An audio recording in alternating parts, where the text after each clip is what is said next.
Bonjour à tous, édition spéciale de Smart Cyber, votre nouveau rendez-vous de la confiance numérique.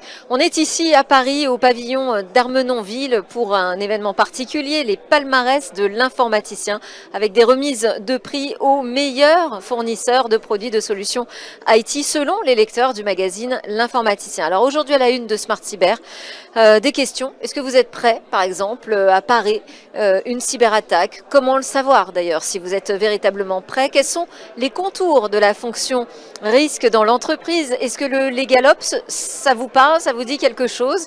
Nous aurons un avocat, un expert de la gestion de crise et une représentante d'Exatrust en plateau qui vont débattre sur cette meilleure façon de se préparer à une attaque. Je recevrai également deux acteurs de la cyber pour parler des PME en première ligne et aussi de cette réalité de la cybersécurité dans les entreprises. Et puis je vous proposerai une séquence culture C pour se faire un peu sa culture générale en matière de cybersécurité. Mais d'abord, tout de suite, le point cyber. Édition spéciale de Smart Cyber, aujourd'hui tournée en direct du palmarès de l'informaticien.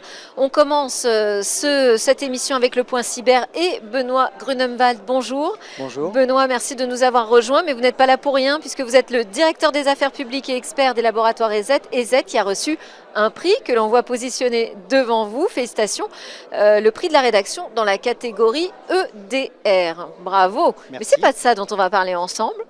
Je vous ai convié parce que je voulais qu'on discute de ce premier ransomware piloté par l'IA, par l'IA générative, capable de générer en fait du code malveillant automatiquement. Alors, qu'est-ce qu'on a découvert? Quand est-ce qu'on l'a découvert? On l'a découvert fin août et c'est un logiciel qui effectivement utilise l'intelligence artificielle pour réagir en fonction de ce qu'il va trouver sur les machines qu'il a infectées. Il s'appelle comment ce nouveau méchant? Il s'appelle Prompt Lock. D'accord. Et comment est-ce qu'on l'a découvert? Eh bien, on l'a découvert parce qu'on fait des analyses, notamment sur Virus Total, qui est un espace sur lequel les chercheurs, mais également les entreprises, peuvent partager des samples, des échantillons de virus. Et il se trouve d'ailleurs a posteriori qu'on avait deviné que c'était un proof of concept, donc un test, et un chercheur a effectivement affirmé la paternité de ce logiciel et il a déclaré que d'ailleurs il n'aurait pas dû se retrouver dans la nature. Malgré tout, quand on l'a analysé, on a été extrêmement surpris. C'est-à-dire? C'est-à-dire que ce logiciel va créer des scripts en fonction de ce qu'il va trouver et va non pas télécharger l'intégralité d'un modèle d'intelligence artificielle sur toutes les machines qu'il infecte, ce qui serait impossible à faire tourner, mais il va utiliser des API publiques pour aller requêter des modèles d'intelligence qui sont dans le cloud, donc ceux que l'on peut utiliser nous au quotidien. Et grâce à ça, en ayant ces prompts et en ayant les réponses de la part de l'intelligence artificielle, eh bien, il va pouvoir évoluer dynamiquement et en temps réel sur les machines qu'il infecte. En fait, c'est un malware qui utilise une IA générative comme nous pour trouver des solutions. Exactement. Alors du coup, le professeur, pas le cybercriminel, mais celui qui l'a créé, a anticipé quels étaient les cas d'usage qu'il allait rencontrer, a codé ces différentes questions, ces différents prompts, et grâce à ça, eh bien, il va interroger cette IA au sein de cette intelligence artificielle. Donc ça, c'est vraiment une nouvelle génération aujourd'hui de menaces. Je voulais qu'on passe au conseil du pro. Vous êtes un pro de la cybersécurité, Benoît. Qu'est-ce que vous nous conseillez face à cette nouvelle génération de menaces qui arrive? Eh bien, il y a plusieurs aspects à considérer, notamment en fonction de sa taille et de sa maturité. En ce qui concerne la maturité, eh bien, on voit qu'il y a certaines entreprises qui sont aujourd'hui soumises notamment à NIS 2, bien entendu au RGPD. Donc ça veut dire qu'il faut prendre en considération la façon dont on va travailler avec son IT. Il y a un certain nombre de secteurs, notamment le secteur bancaire ou le secteur financier, qui est aussi soumis à DORA et d'autres réglementations. Et dans ce secteur-là, on a assez peu de place à la liberté. Ce qui veut dire que les collaborateurs, par exemple, ne vont pas être autorisés à utiliser ChatGPT ou d'autres modes, d'autres intelligences artificielles. Et c'est ça qu'il faut contrôler. comment les utilisateurs vont pouvoir sortir et où ce qui se passe sur notre réseau, parce qu'en l'occurrence pour PromptLock, eh bien, il se faisait passer pour un logiciel légitime sur la machine et communiquer comme si c'était un utilisateur vers une intelligence artificielle. Alors, on ne va pas interdire à tous les collaborateurs d'une entreprise de prompter pour aller chercher des réponses au risque d'être pris pour un malware ou non. Non, c'est à réguler et à encadrer. Notamment, il y a des solutions qui sont internes à l'entreprise, qui peuvent très bien fonctionner, des solutions qui sont encadrées dans des data centers qui sont propres ou à l'entreprise ou en colocation. Et puis si on utilise des IA génératives généralistes, eh bien, il faut effectivement être conscient de ce que l'on peut faire ou pas avec. Vous pouviez nous parler aussi d'une autre menace, hybride Petya ransomware alors, qu'est-ce qu'il a de spécifique? Expliquez-nous, parce que je vous le ferai mieux que moi. Alors, encore une fois, on l'a trouvé aussi sur Virus Total.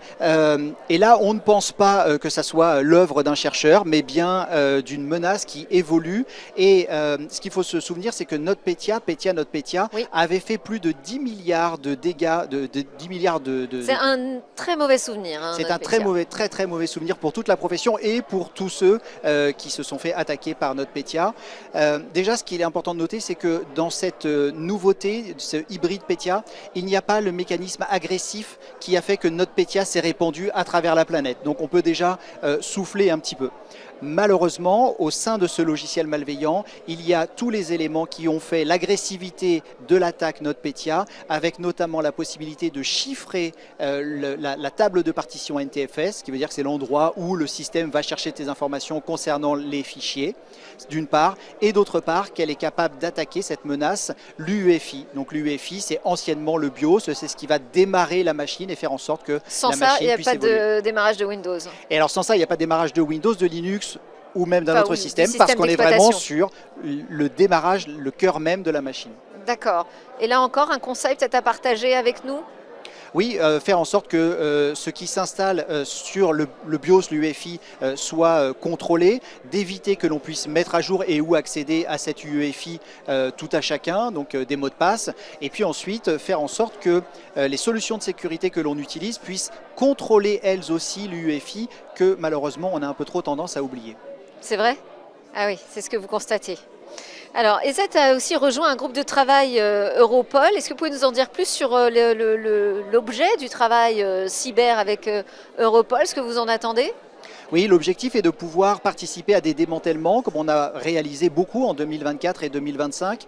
Ces démantèlements ne peuvent pas se faire uniquement avec les forces Démantèlement de de l'ordre. quoi? De crimes Alors organisés? de groupes d'attaquants et particulièrement des groupes d'attaquants de logiciels infostealers, logiciels voleurs d'informations.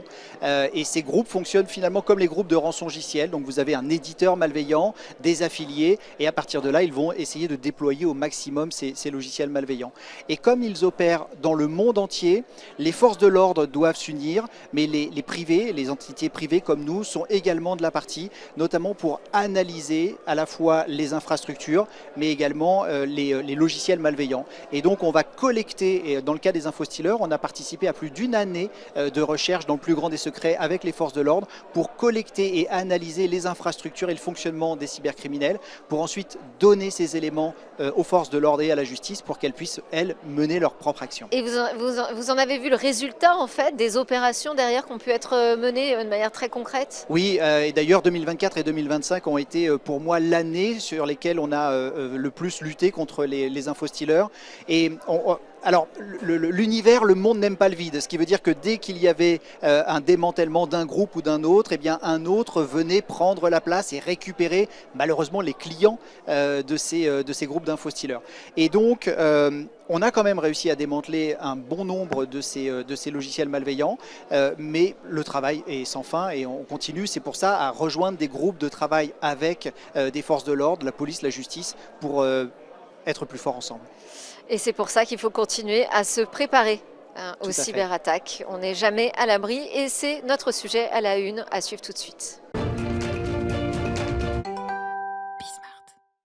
On continue cette édition spéciale tournée à l'occasion du palmarès, des palmarès de l'informaticien. Alors nous, on va s'intéresser à comment se préparer à une cyberattaque. Je ne sais pas si le mot LegalOps vous parle, par exemple, ça vous dit quelque chose, on va en parler.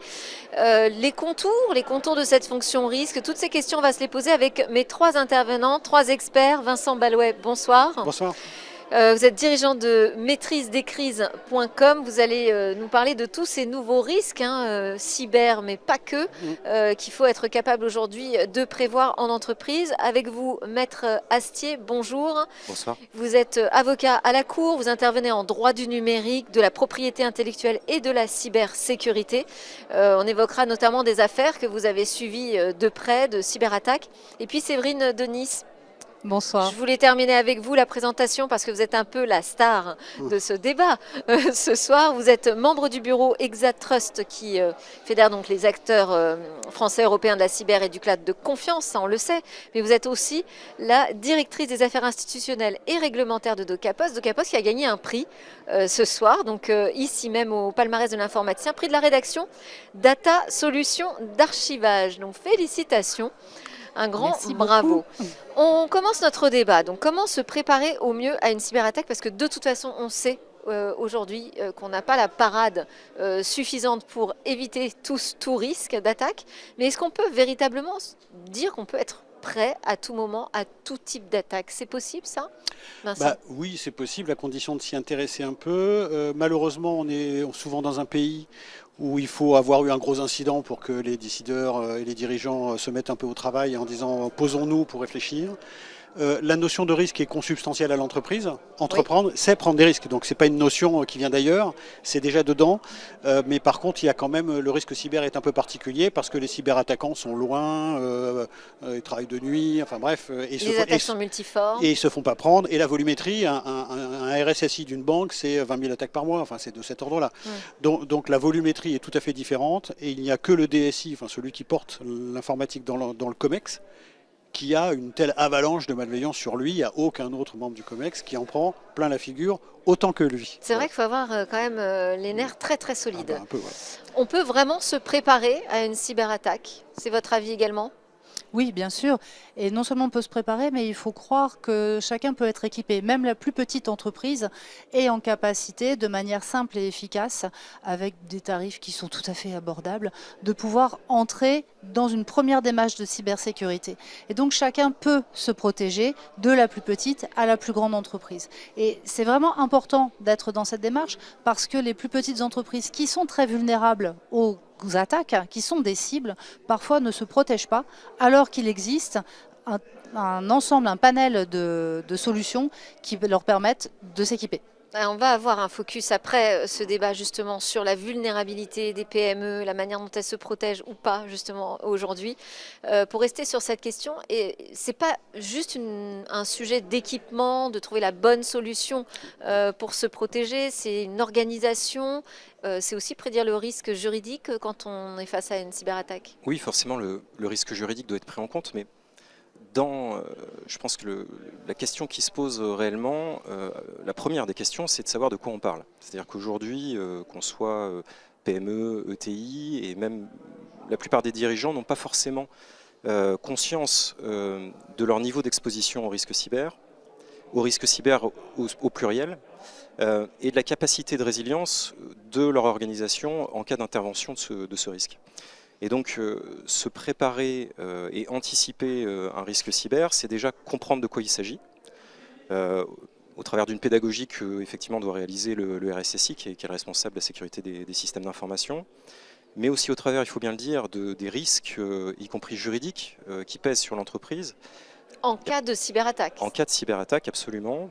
Ils sont quel ordre ces risques? Qu'est-ce que ça veut dire, le risque juridique, une fois que je suis cyberattaqué? Des sujets de conformité, c'est-à-dire que la première appréhension que l'on peut avoir en direction d'entreprise du risque cyber, c'est avant tout un risque d'exploitation, un risque financier, un risque de blocage, et c'est tout à fait naturel.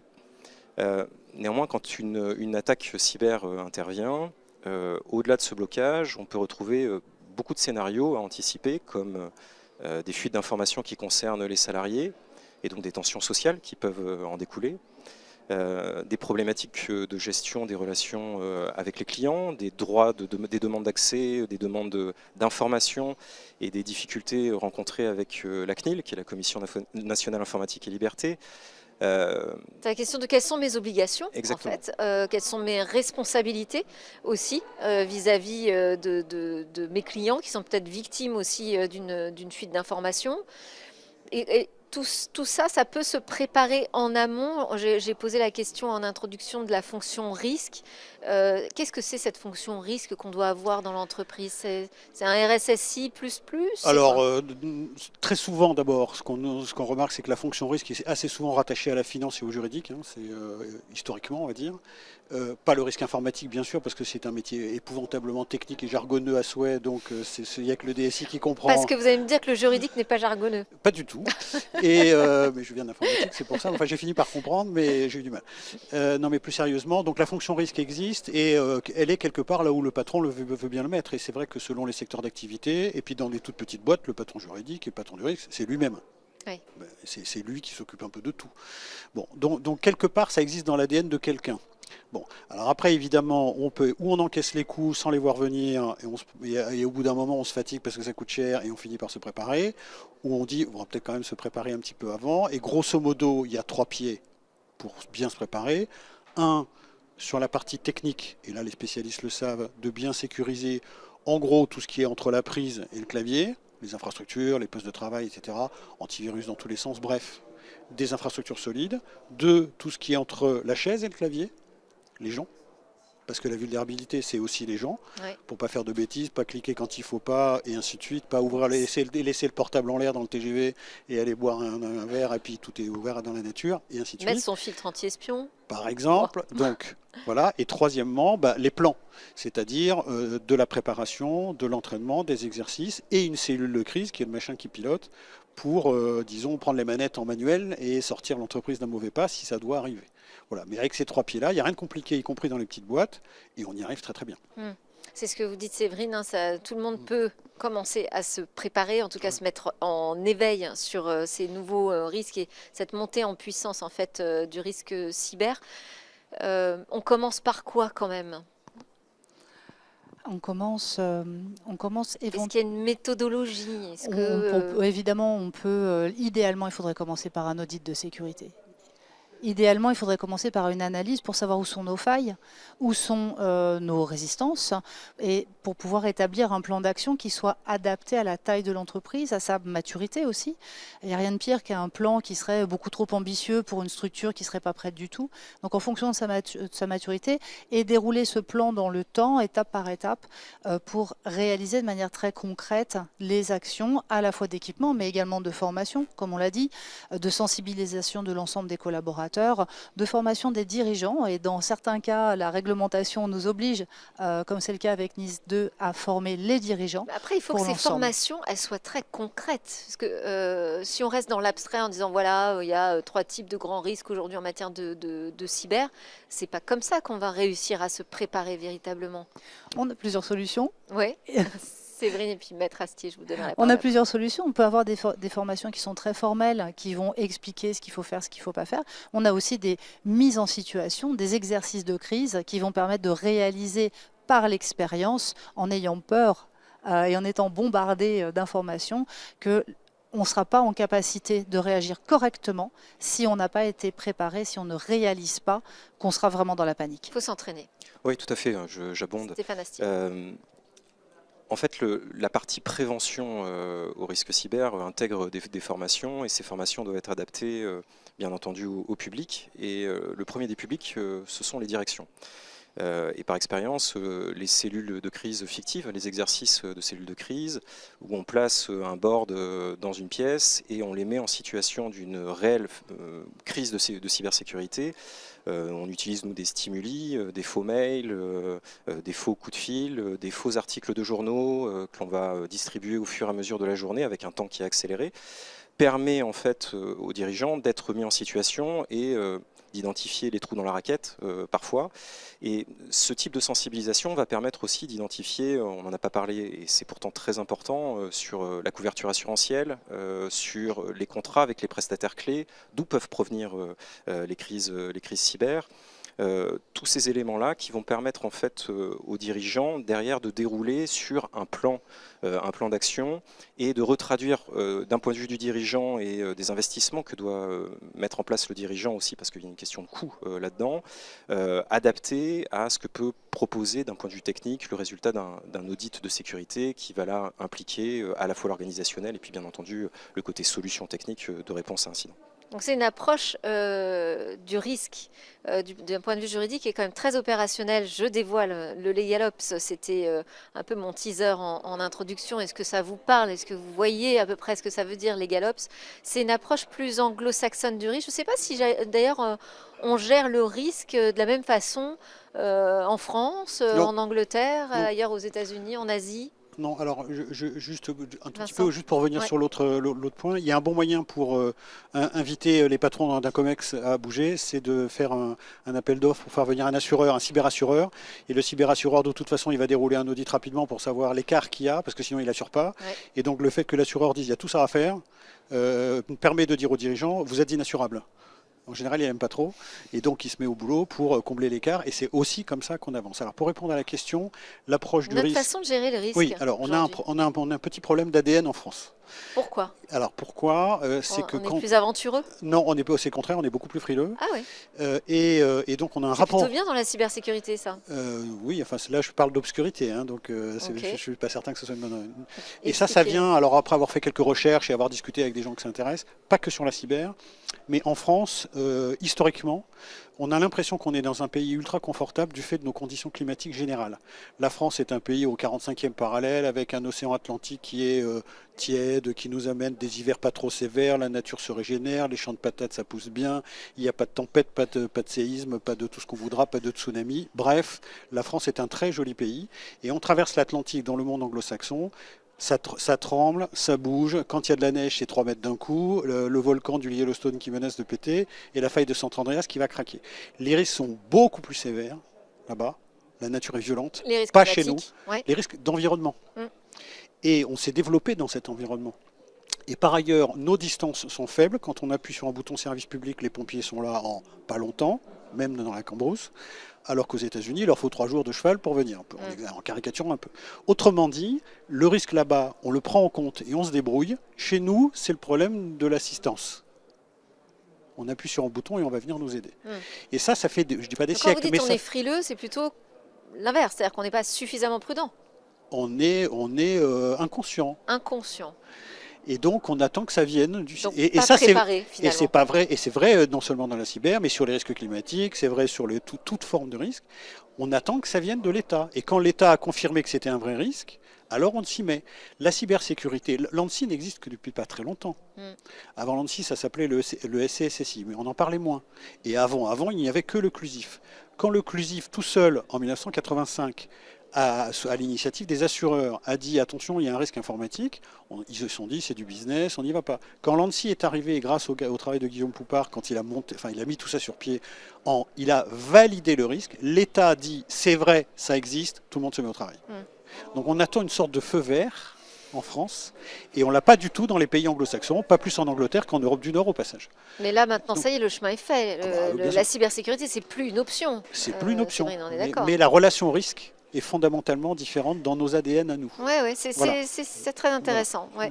C'est plus une option. On a réalisé, parce qu'on a aussi réalisé des risques importants en cybersécurité, notamment dans les établissements hospitaliers, où on en a tous entendu parler, ou sur des ransomware qui ont mis des entreprises à genoux. Et donc la réalisation du risque nous incite à mettre en place des mesures adaptées. Pour protéger les données à la fois de l'entreprise elle-même, mais de ses clients ou de ses usagers. Et ça, c'est pas négociable. C'est pas négociable. Et en plus, nous avons une réglementation qui vient s'appliquer à nous. Actuellement, on devrait avoir un projet de loi de résilience qui va finir par arriver d'ici la fin de l'année. C'est en bonne voie quand même, visiblement. Ça y arrivera, mais nous avons un ensemble de réglementations européennes qui viennent s'imposer à nous et qui augmentent le nombre d'entreprises qui doivent légalement mettre en place des mesures de cybersécurité. Je dis c'est en bonne voie parce qu'il y a quand même un consensus, hein, ça a été adopté en commission spéciale Absolument. à l'unanimité par les Absolument. députés, donc il y a un consensus quand même Ouais, tout le sur, monde est d'accord. ouais, voilà, sur la nécessité de renforcer ces réglementations, ces obligations finalement de cybersécurité. Alors je voulais qu'on parle quand même de ce LegalOps avec vous, Maître Astier. Je précise que vous êtes intervenu sur des affaires sensibles, hein, notamment auprès des laboratoires du Grand Ouest ou de France Travail, qui ont été victimes d'importantes fuites de données et d'attaques, se retrouver dans ce questionnement, j'imagine, de leur responsabilité, de la manière dont on doit communiquer, comment on réagit dans ce moment-là. Qu'est-ce que ça veut dire, utiliser cette approche LegalOps? Alors, le LegalOps dépasse le sujet de la cybersécurité. C'est une manière de pratiquer le droit qui se veut plus opérationnel, plus au contact de la réalité d'une organisation et plus dans le suivi des recommandations. C'est-à-dire, il y a dire le droit, dire la règle, identifier les risques, sensibiliser sur ces risques et proposer non pas des problèmes mais des solutions, n'est-ce pas? Et surtout derrière, avoir cette compétence de se déployer, cette volonté de se déployer en entreprise pour surveiller que les plans d'action qui vont avoir été définis suite à un audit de sécurité ou des décisions qui vont avoir été prises suite à des préconisations juridiques sont effectivement mises en œuvre. Et dans le sujet réglementaire que vous venez d'exposer, madame, qui est tout à fait exact, avec quelques acronymes qu'on peut citer comme ça à la volée, RGPD, NIS2, DORA, CRA, IACT, et j'en passe, on va retrouver effectivement des blocs d'obligations de sécurité, avec des spécificités, mais finalement, quand on parle de certification ISO 27001, qui est, on va dire, la norme internationale, quand on regarde les obligations générales du RGPD ou des autres textes plus spécifiques, on va retrouver quand même systématiquement le même schéma, qui est un schéma de formation des équipes, des dirigeants, un schéma de mesures organisationnelles, c'est-à-dire de définir des politiques internes qui doivent être effectivement mises en place. Ce que je dis souvent, c'est pas, on n'écrit pas des choses pour que ça aille caler l'armoire au fond de la cave. On reste bien dans l'opérationnel. L'opérationnel, effectivement, ouais. C'est-à-dire de réaliser des tests, d'utiliser en fait ces procédures pour qu'elles soient effectivement déployées. Et à côté de ça, au-delà de ces mesures organisationnelles, des réponses techniques qui permettent à la fois de répondre à une obligation de conformité, de répondre aux exigences toujours plus nombreuses des assureurs. Vous l'évoquiez, c'est très important aujourd'hui parce qu'il y a un durcissement des compagnies d'assurance pour plein de raisons, mais ça on pourrait y revenir peut-être plus tard. Mais voilà, c'est ces sujets-là en fait qui sont au cœur de l'approche LegalOps, qui est d'aller un peu plus loin que la simple recommandation et analyse des risques et d'aller voir justement comment concrètement dans l'entreprise, dans l'organisation, les plans d'action et les préconisations sont mises en place et d'accompagner cette mise en place. Eh ben, j'espère que tout le monde a été convaincu par vos propos, par votre nécessité d'avoir une approche très opérationnelle finalement du risque et de la cybersécurité. Merci encore Vincent Balouet de maîtrisedescrises.com, Stéphane Astier, donc avocat en droit du numérique et de la cybersécurité, et Séverine Denis, membre du bureau Exatrust. Merci à tous les trois. On continue ce Smart Cyber en s'intéressant à la question des PME, des petites entreprises et de leur niveau d'exposition. On continue cette édition spéciale de Smart Cyber. Je suis en compagnie d'Arnaud Lefebvre. Bonjour Arnaud. Bonjour. Vous êtes directeur commercial et marketing chez Revo France. C'est un fournisseur européen de services intégrés de cloud et de cybersécurité. Je voulais qu'on parle ensemble de la question des cybermenaces et des PME. On a commencé à l'évoquer dans le débat précédent en disant qu'aucune entreprise n'était à l'abri, que toutes devaient se protéger. Mais aujourd'hui, quel impact vous constatez sur les PME, les impacts des cybermenaces? Alors, tout d'abord, effectivement, les PME et les ETI sont particulièrement ciblées par les hackers, alors même qu'elles pensent qu'elles ne le sont pas. Oui, ça c'est assez paradoxal. Voilà, c'est effectivement très paradoxal. D'autant plus que ces entreprises, malheureusement, et je l'ai encore constaté cet après-midi en rendez-vous, n'ont pas forcément des équipes qui sont formées, des équipes informatiques qui sont formées, non pas forcément... formées à la cyber, à la cyber, oui, ouais. Bien sûr, puisque le sujet c'est la cyber, effectivement, formées à la cyber. Elles n'ont pas les ressources et ni le temps consacré à ces sujets-là, parce qu'elles sont prises par le quotidien, elles sont prises par les outils de production, par le support aux utilisateurs. Et donc, malheureusement, et malgré elles font que les entreprises sont exposées à ces attaques. Mais comment vous expliquez justement qu'elles n'en aient pas suffisamment conscience? Conscience, je pense qu'elles le sont, mais malheureusement, comme parfois sur d'autres risques de fraude, on sait qu'on est à risque, mais on se dit, c'est pas pour moi. C'est peut-être mon concurrent ou une autre entreprise qui va être ciblée. Et moi, PME, qui va vouloir venir me hacker? Alors même que, en fait, ça aussi, et on le constate régulièrement avec des impacts qui peuvent être très très forts. Jusqu'à la cessation d'activité. La cessation d'activité. Absolument. Enfin, moi, j'ai quelques exemples assez incroyables sur ce sujet. Et vous voyez une progression de cette menace? Il y a une progression de cette menace. Particulièrement, je veux dire, les PME? Les PME, oui, d'autant que, comme je le disais, elles se croient pas forcément, elles ne se pensent pas à risque, donc elles ne prennent pas forcément toutes les mesures nécessaires pour se protéger. Il faut bien dire aujourd'hui, la situation géopolitique rend à risque encore plus les entreprises, et ça c'est important parce que on l'a constaté, il y a des attaques qui proviennent de pays quand même. Aujourd'hui, on est vraiment sur une guerre cyber, et ça, faut en être conscient. Donc oui, clairement, il y a des risques. Et une guerre cyber hybride qui ne vise pas que les grandes organisations. Qui ne visent pas que les grandes organisations et qui sont massives avec l'apport de l'intelligence artificielle. Mais ça, il faut expliquer pourquoi. Parce que souvent, justement, on se dit, moi, je ne suis pas une cible parce que je ne représente pas d'enjeu majeur. Expliquez-nous pourquoi toute entreprise, finalement, est un enjeu aujourd'hui en matière de cyber. Déjà, tout simplement, il n'y a pas du gain pour les hackers de venir chercher même quelques centaines de milliers d'euros. Ça se cherche, et on peut aller chercher ça dans les entreprises, même des PME. On peut aussi utiliser les PME comme un point d'entrée pour attaquer les plus grands groupes. Et c'est là aussi que les hackers sont très intéressés par les PME. Comment vous analysez l'utilisation de l'intelligence artificielle par les cyberattaquants? C'est une préoccupation importante, j'imagine. En fait, l'arrivée de l'intelligence artificielle a permis aux cyberattaquants d'industrialiser leurs attaques. Aujourd'hui, on n'est pas obligé d'être un expert en cyber pour pouvoir organiser des cyberattaques de masse et très personnalisées. À titre personnel, je suis certain que vous avez déjà reçu des emails et des courriers où on se pose la question de savoir si c'est des vrais ou des faux.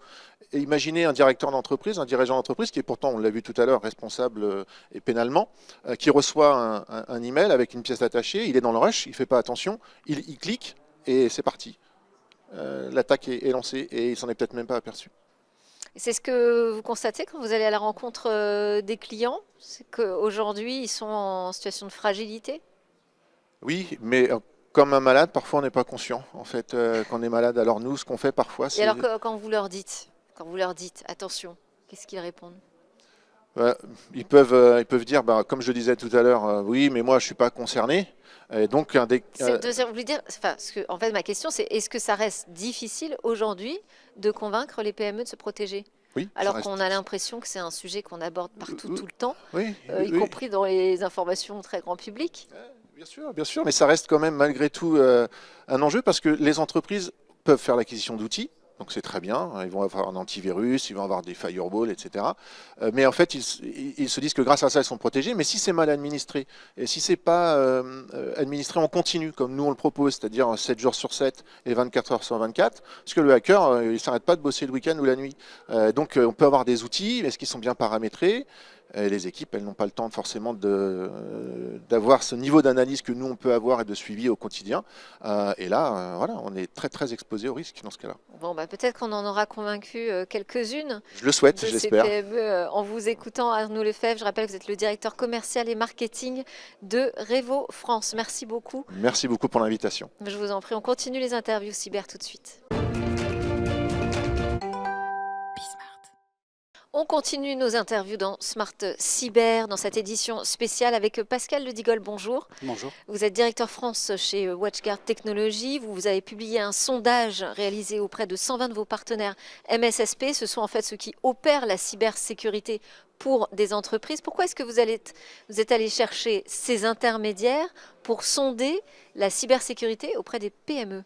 On avait déjà fait un sondage il y a un an en direct avec des PME de 100 à 300 postes. Et justement, le sondage s'était terminé sur une question vis-à-vis de leurs prestataires. Et ces entreprises avaient répondu à 97% qu'elles faisaient confiance à leurs prestataires pour la cyber. Et donc, Donc elles passent en majeure partie par des prestataires externes Quasi pour la toutes. cybersécurité. Oui, quasi toutes. Ouais. Et donc, c'était tout à fait naturel de se dire, dans un deuxième temps, on va faire un sondage, on va interroger des MSP qui font la sécurité en PME, nos partenaires, mais aussi certains ont répondu qui ne sont pas nos partenaires. Ça nous intéressait aussi d'avoir les deux avis. Ok, très bien. Alors moi, j'étais étonnée par ce chiffre. 80% des PME ne sont pas conformes au RGPD. C'est la vision des MSP dans la PME. Pour eux, leurs clients, effectivement, ne sont pas conformes à la RGPD. C'est vertigineux. Et oui, alors après, c'est une de leurs estimations à eux, c'est leur angle de vue. À titre personnel, je pense qu'ils ne sont pas très loin de la réalité. Ouais. Parce qu'effectivement, alors dans le sondage précédent, on avait un peu malicieusement posé la question si les gens allaient se mettre en conformité avec la RGPD. Et 60% nous ont répondu oui. Oui, donc ça veut dire que ce n'était pas Ça fait. veut dire qu'ils n'y étaient pas déjà. Alors, Donc, autre enseignement, 50% des PME n'investissent en cybersécurité qu'après avoir subi une attaque. Oui. Mais ça, c'est un comportement qu'on voit très souvent. Tant que la PME est passée entre les gouttes, elle se dit qu'elle va continuer à passer entre les gouttes. Et par contre, Il faut avoir survécu à la cyberattaque. il faut avoir survécu, il faut qu'il n'y ait pas trop de dommages, il faut pouvoir investir derrière. Mais effectivement, souvent, il faut ce comportement-là, cette attaque qui génère le comportement d'investir, qui n'est pas forcément le bon réflexe. Parce que, Est-ce que ces PME ont tendance à plus facilement payer des rançons quand on leur demande via un logiciel malveillant que des grandes organisations ou pas forcément? alors, c'est une des questions du sondage. Ouais. Les MSP nous disent que pour eux, c'est à peu près 1 sur 4 qui paye la rançon, ce qui est loin de ce qu'on peut se dire. Alors, une fois de plus, c'est une question posée, ce ne sont pas des statistiques, donc il faut le prendre avec des pincettes. Mais ça veut quand même dire que nos MSP voient quand même beaucoup de PME qui payent les rançons. Beaucoup, ouais. Ces menaces justement par rançongiciel, ça fait partie des choses, j'imagine, les plus redoutées par les petites et moyennes entreprises parce que ça touche directement au porte-monnaie de l'entreprise qui peut être fragile. C'est celle qui a le Économiquement. plus d'impact. Ouais. C'est celle qui va bloquer le système parce qu'on a chiffré les données et qu'on ne peut plus utiliser les machines. C'est celle où il va y avoir cette fameuse demande de rançon. Avec et on cette pourra pression financière. avec la pression financière, mais aussi la pression sur la production. Parce que tant qu'on n'a pas remis en route, une PME, ça lui coûte très très cher de ne pas se remettre en route. Donc effectivement, c'est la menace numéro 1.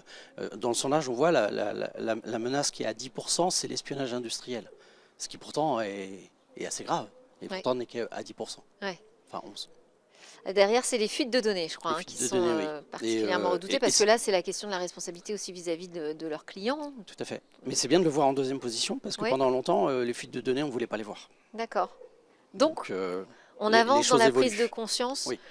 sur les cyber-risques. Est-ce que vous voyez des freins, justement, à une meilleure protection des PME? Oui, plein. Les MSP nous ont répondu sur ce sujet.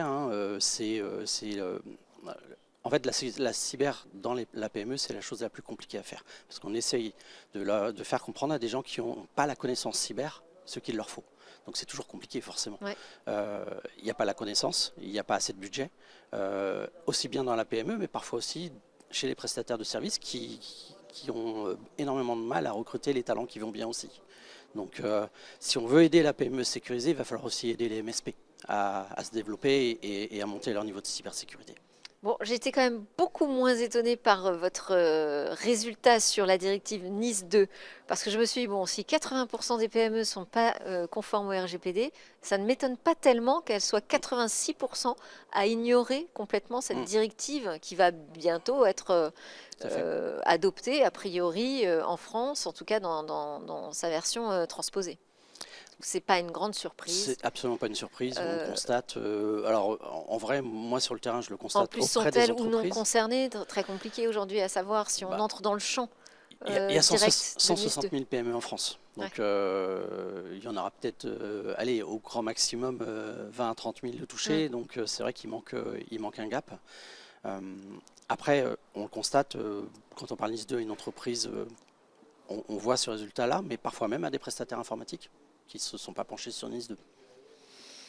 Merci beaucoup, Pascal Le Digol, d'avoir été avec nous et de nous ouvrir les yeux comme ça, de cette façon. Je rappelle que vous êtes le directeur France de WatchGuard Technologies. On termine cette édition Smart Tech avec notre rendez-vous Culture C.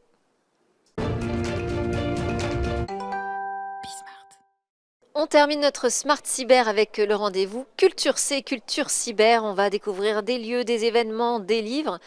Et puis les assises, c'est notre sujet aujourd'hui, les assises de la cybersécurité qui vont avoir lieu à Monaco du 8 au 11 octobre 2025. Bonjour Maria Iacono, Bonjour. merci beaucoup d'être avec nous. Vous êtes la Merci de m'avoir invitée. patronne de ces assises. Comment est-ce que vous définiriez ce rendez-vous annuel? Un vrai incontournable. Ah, mais Au-delà- faut m'en dire au-delà- plus. Au-delà du site, au-delà du contexte, c'est vraiment l'opportunité de réunir vraiment nos experts français, notre force de frappe française, nos partisans, nos guerriers de la paix français. Et on sait très bien que cette année complexe, on compte beaucoup sur eux. Complexe, parce que complexe de guerre hybride, de contexte géopolitique, c'est ça que vous voulez dire? Multifactoriel, Ouais. multifactoriel. On a démarré cette année, je ne vais pas faire un petit peu un retour en arrière, mais c'est important parce que c'est le rendez-vous de rentrée. Les assises sont toujours vécues comme un rendez-vous de rentrée pour les Absolument. experts de la cybersécurité. Et donc, il est important, avant de se projeter sur le rendez-vous, pour se projeter, préparer la nouvelle année scolaire, hein, quelque part, mais il est important de revenir un petit peu pour bien préparer cette rentrée. On a démarré l'année avec une guerre économique qui est loin d'être cessée parce que les négociations, malheureusement, sont encore en cours entre deux continents qui ont été historiquement amis. Eh oui. Voilà, les tensions sont là. Les contextes géopolitiques sont de plus en plus extrêmes, hein, quand même. Donc, notre ciel se complexifie et le ciel informatique encore davantage. Et dans tout cela, on a un contexte français, je ne veux pas être rabat-joie, mais on a un contexte français assez spécifique. D'instabilité politique. Instabilité politique qui forcément donne un reflet sur l'économie française, l'économie qui se répercute dans les budgets des organisations. Donc, c'est pas simple. Alors, 25 ans, les assises de la cybersécurité, déjà 25 ans. Donc, vous avez cité le contexte très, très récent, très, très compliqué. Comment est-ce que ce rendez-vous évolue et sous quel signe vous allez placer en particulier cette année? Est-ce qu'il y a des grandes thématiques que vous allez aborder?